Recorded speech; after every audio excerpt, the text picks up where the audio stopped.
Salam Kaigo.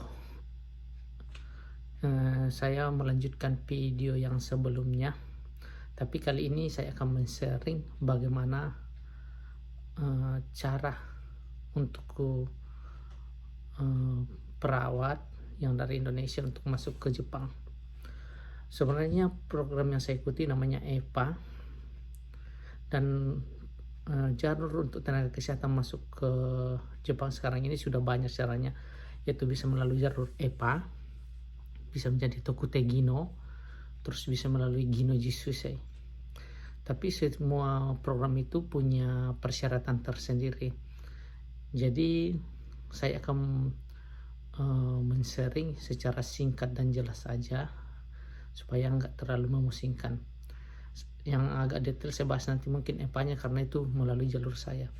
Kalau setahu saya melalui Tokute Gino, dia itu harus punya basic Nihongo no Ryoku sekian level 4 atau N4, dan JLT basic A2 kalau nggak salah. Mohon dikonfirmasi kalau dikoreksi kalau salah ya. Dan itu bisa belajar sendiri otodidak.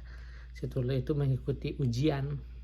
Tapi kalau lebih bagusnya saya sarankan lewat LPK di Indonesia yang resmi. Jadi nanti LPK itu yang mengurus semua kebutuhannya.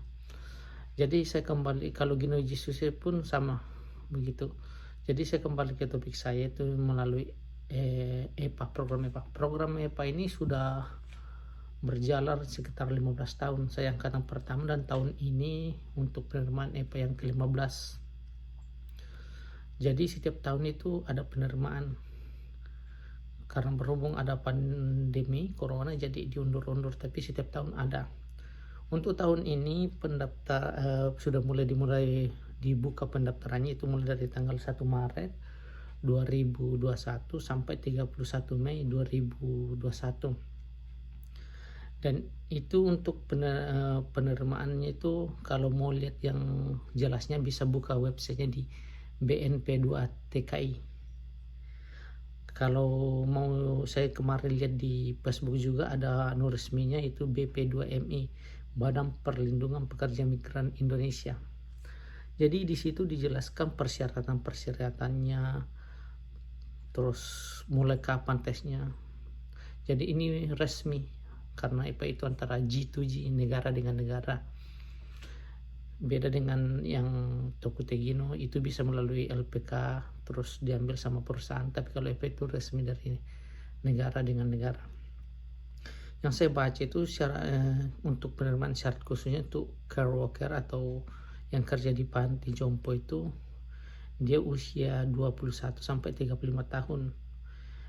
Terus minimal pendidikannya D3 keperawatan.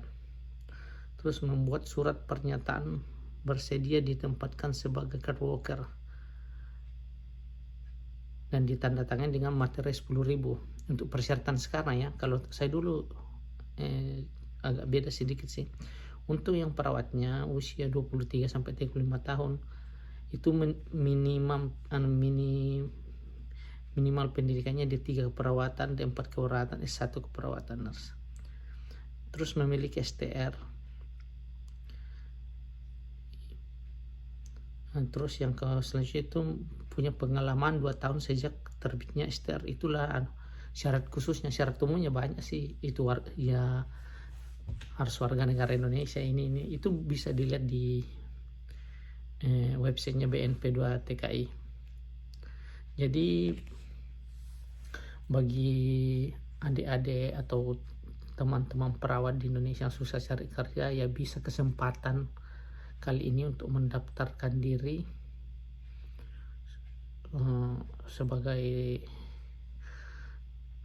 calon tenaga kerja perawat untuk ke Jepang ya. Karena sekarang lagi pandemi, mungkin di negara kita juga lagi susah-susahnya cari kerjaan, sedangkan di sini lagi dibutuh-butuhkannya. Jadi kalau adik-adik teman yaitu kalau ada yang mau bertanya apa, boleh nanti ditulis komentarnya, nanti saya akan jawab semampu saya, dan kalau nggak bisa nanti saya tanya ke yang lebih kompetennya. kita bisa sharing. Ya, sekian ini untuk teman-teman yang mau mencari kerja dan jalur mana yang itu saya sarankan ke BNP2TKI untuk yang mau jalur EPA supaya lebih basicnya lebih bagus lagi. Saya sarankan untuk belajar bahasa Jepang sedikit di LPK karena harus punya level N4 untuk masuk sebagai EPA. Itu syarat. Kalau saya dulu nggak ada syarat.